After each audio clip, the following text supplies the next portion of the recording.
see y'all. Call HR. I'm Mitch English. And I'm Riesa, Pascal. I'm Andrea Jackson. This is Daily Flash, your source for trending news and entertainment.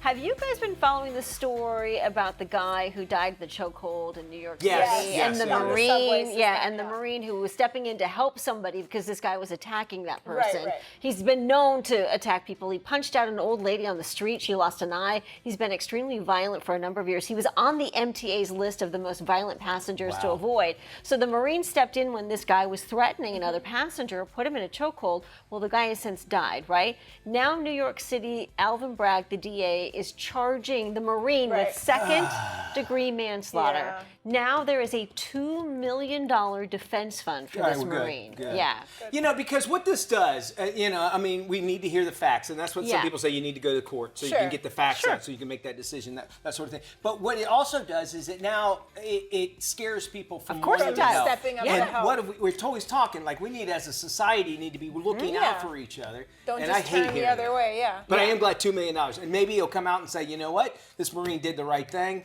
And that's what a Marine does. They go into action. He's they a don't hero. sit and watch. He wanted to help. Yeah, I agree. Yeah, his family, the suspect who died in the chokehold, his family has been outraged about this whole incident. But a number of people have come forward and said, "Well, where have you been the last 20 years? That Why weren't you family outraged for the people he was attacking? Yeah, and why weren't you outraged or tried to find him help in the process? Because clearly he had some severe mental issues, but they were absent in most of that. I think this is going to get bigger. This is going to get a lot of attention, so we will definitely keep our eye on it. We'll follow on with that. We're going to get into some other trending news. Emilio Estevez just shared an unbelievable story he hasn't told in 40 plus years. Apparently, Lawrence Fishburne saved him from a treacherous quicksand incident.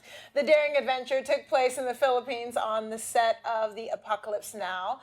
Estevez, just 14 years old at the time, found himself sinking in the mud, but Fishburne came to the rescue, extending his hand and pulling him back onto the boat. The bond between the two actors was sealed from that moment on. It was a story that remained hidden from Emilio's father, Martin Sheen, until now. Sheen promptly expressed his gratitude to Fishburne. Now, when you guys were growing up, did you think quicksand was going to be a bigger problem than it actually not was? at all. I totally did. Oh, I did too. Yes. Like Mario games and things and other. There's just in the media. I was just like, oh, I got to be careful with quicksand. And then I realized, okay, quicksand is not just a thing that is randomly in pockets of you. I did have somebody rescue me from those balls at McDonald's. You ever trying to get out of one of those things? Nightmare. I was a small kid. Trying to pull you out. I do remember, in all honesty, though, I had to have been at least, I was living in Kentucky, so I know I had to be at least 4 or 5 years old, and there was this ditch that I remember I fell down into, and my buddy Stevie, who lived behind me, he had to help me pull me out. But I don't think that was quicksand, but in my memory, I'm thinking it was, and I was going to die there. Yeah. And I wanted to tell my mom, I remember going out, I was like, well, Stevie saved me from the ditch, and she's like, are you okay? Like, do you know what I just did? You nearly lost your son. You lost your son. I'm pulling him out of the ditch. I put the quicksand up there with the Bermuda Triangle and the Loch Ness Monster. Hey, can I say something? What happened to the Bermuda Triangle? I was so scared. Have you heard anybody disappearing in Bermuda Triangle anymore? It's like dog crap from the 70s. It doesn't turn white anymore. Remember that? Yes. What the hell is happening? All sorts of specials, missing planes, passengers, people disappear. I'm not going to the Bahamas. Yeah. Haven't heard anything in decades from anything happening, and that's all they talk about. Don't get me started about the killer bees either. All right.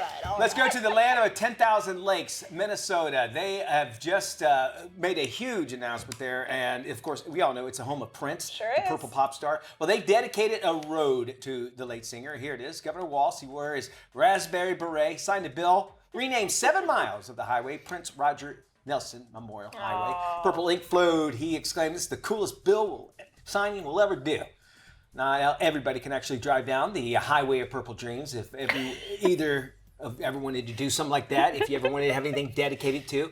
I just always feel, though, when you adopt a highway, you know, what age does the road want to find its real parents? True. That's a very good Probably question. I wonder like when. the teenage years. Yeah. What's the difference between sponsoring a highway and adopting a highway? And is there a don't do drugs clause on there? Yeah. Just out of curiosity. Right.